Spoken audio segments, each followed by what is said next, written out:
অনুৰোধ কৰি কৈছো আগতে ভিডিওটো শেয়াৰ কৰি কোমো গাবাগারে গেছলাম আমি গাড়িতে নামার পরে আমার কিরম লাগছে পরে এই টেহার বান্ডিলটা ঠান্ডা ভেনের ফটো। হেল্ল' বন্ধুসকল নমস্কাৰ আসসালামু আলাইকুম কেনে আছে আগৰ সকলো ভাল সো ময়ো ভাল কিন্তু স্ক্ৰীনত যি ব্যক্তিৰ ভিডিওটো চালে এই ব্যক্তিটো ভাল নহয় কেৱল এই ব্যক্তি নহয় এই ব্যক্তিৰ ফেমিলিৰ কোনো ভাল নহয় কাৰণ এই ব্যক্তিজন গৈছিল দবকা বজাৰত গৰু কিনিবলৈ আৰু যোৱাৰ ফলতে গাড়ীৰ পৰা নামতেই 1,25,000 টকা নাইকা হৈ গৈছে আৰু সেই ফলত বহুত দুখত ঘৰত উভতি আহি সেইটো লৈ এমকে টিভিত এটা ভিডিও পোষ্ট কৰিছে সেই পোষ্টটো এতিয়া চালো আপোনালোকে চাইছে আৰু চোৱাৰ পিছত মানে কৈছে যে সেই মানুহ যোনে পাইছে সেই টকাখিনি ঘূৰাই দিবলৈ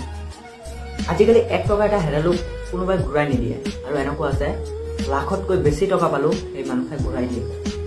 নাজানো এই টকাটো কেনেকুৱা মানুহৰ হাতত পৰিছে আৰু এই কথাখিনি মিছা নহয় একদম সত্য কথা যদি আপোনালোকে পাই থাকে স্ক্ৰীনত দিয়া নম্বৰত যোগাযোগ কৰিব এই ব্যক্তিজনৰ ঘৰ হৈছে চানখোলা নগাঁও জিলাৰ চানখোলা আৰু এই ব্যক্তিজনক যদি পোৱা নাই তেনেহলে এই ভিডিওটো শেয়াৰ কৰি দিয়ক যোনে পাইছে সি মোবাইলত যেহেতু